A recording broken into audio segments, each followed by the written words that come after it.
साल में 4 बार नवरात्रि आती हैं। 2 बार गुप्त नवरात्रि और 2 बार प्रकट नवरात्रि। इन नवरात्रियों को हम कुछ इस तरह जानते हैं: चैत्र नवरात्रि, शारदीय नवरात्रि, माघ गुप्त नवरात्रि और आषाढ़ गुप्त नवरात्रि। जो लोग देवी की ममतामय स्वरूप में पूजा करते हैं, जो उनसे लौकिक जगत की सभी वस्तुओं की कामना करते हैं और उन कामनाओं की पूर्ति के लिए उनकी पूजा करते हैं, उनके लिए प्रकट नवरात्रि है, जिसमें हम माँ दुर्गा के 9 स्वरूपों की पूजा करते हैं, जो है प्रथमम शैलपुत्री च, द्वितीयम ब्रह्मचारिणी, तृतीयम चंद्रघंटेति कुष्मांडेति चतुर्थकम, पंचमम स्कंदमातेति, षष्ठम कात्यायनीति च, सप्तमम कालरात्रेति, महागौरीति च अष्टमम, नवमम सिद्धिदात्री च नवदुर्गा प्रकीर्तितः।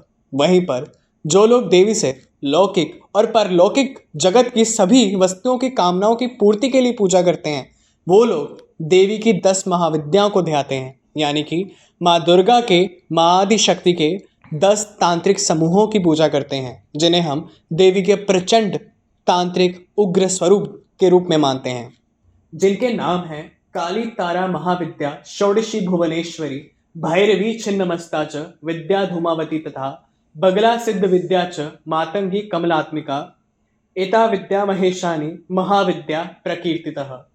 देवी के इन 10 महाविद्याओं को हम महायोगिनियों के नाम से भी जानते हैं। ये 10 महाविद्याएं 2 कुलों में बांटी गई हैं, जिसमें हम काली कुल और श्री कुल को जानते हैं। और इसके अलावा इसमें 3 और कोटियां भी बनी हैं, जिसको उग्र कोटि, सौम्य कोटि और सौम्य उग्र कोटि के नाम से जाना जाता है। यानी कि वो देवियां जो सौम्य स्वभाव की हैं या उग्र स्वभाव की हैं या दोनों ही स्वभाव की हैं। और इसके साथ ही कालीकुल और श्रीकुल को भी माना गया है, यानी कि वो देवियां जो देवी काली की तरह उग्र स्वभाव की हैं और जो श्री ललितांबिका की तरह सौम्य स्वभाव की हैं। इसके अलावा आपको इनकी उत्पत्ति की कथा बता दूं।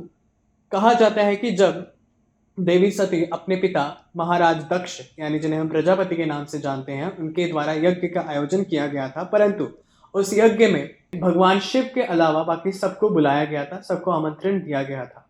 पर देवी सती इस अपमान से कि उनके पिता ने उनको ही नहीं बुलाया, वहां जाकर उनसे प्रश्न करना चाहती थी, उनसे मिलना चाहती थी, जिसके ऊपर भगवान शिव ने उन्हें कहा कि वहां जाने से देवी आपका अहित होगा, आप वहां ना जाइए। परंतु देवी सती ने कहा कि मैं आदि शक्ति हूँ, पराशक्ति हूँ, मुझे स्वयं को अपने हित और अहित के बारे में पता है, कृपया मुझे आज्ञा दीजिए ताकि मैं उस यज्ञ में जा सकूं। भगवान शिव ने बार बार उन्हें रोका और जिस पर क्रोधित होकर देवी सती ने देवी काली का रूप लिया। जब वे महाकाली के स्वरूप में प्रकट हुई तो भगवान शिव उनके विराट, विकराल और प्रचंड स्वरूप को देखकर घबरा गए और दिशाओं में इधर उधर भागने लगे। जब वे किसी भी दिशा में जाते तो उस दिशा में उनको एक एक महाविद्या का स्वरूप दिखाई देता, जो इस प्रकार है। भगवान शिव की पूर्व दिशा में देवी काली, भगवान शिव की उधर्व में देवी तारा, शिव के ईशान्य में देवी षोडशी, शिव के उत्तर में भुवनेश्वरी, शिव के अधस में देवी भैरवी, शिव के दक्षिण में देवी छिन्नमस्तिका, शिव के आग्नेय में देवी धूमावती, शिव के पश्चिम में देवी बगलामुखी, शिव के वायव्य में देवी मातंगी और शिव के नैऋत्य में देवी कमलात्मिका। अगर हम इसको अंग्रेजी में समझें तो ये इस तरह होगा: देवी काली ईस्ट, तारा अबव आकाश या स्काई की तरफ, षोडशी नॉर्थ ईस्ट की तरफ, भुवनेश्वरी नॉर्थ में, छिन्नमस्तिका साउथ में, भैरवी बिलो जिसको हम पाताल या अंडरग्राउंड की तरह समझेंगे, Dhumavati south east, Bagalamukhi west, Matangi north east और कमलात्मिका साउथ वेस्ट।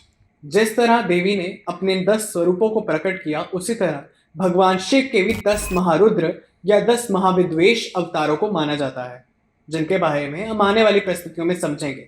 पर अभी के लिए हम केवल इतना ही समझेंगे कि गुप्त नवरात्रि में या तो देवी के अष्टमात्रिका स्वरूपों की पूजा होती है या देवी के 10 महाविद्या स्वरूपों की पूजा होती है, जो कि उन साधकों के लिए हैं जो देवी से सिद्धियों की प्राप्ति की उपेक्षा करते हैं या वे देवी से किसी भी प्रकार की परलौकिक या लौकिक वस्तुओं की कामनाएं करते हैं।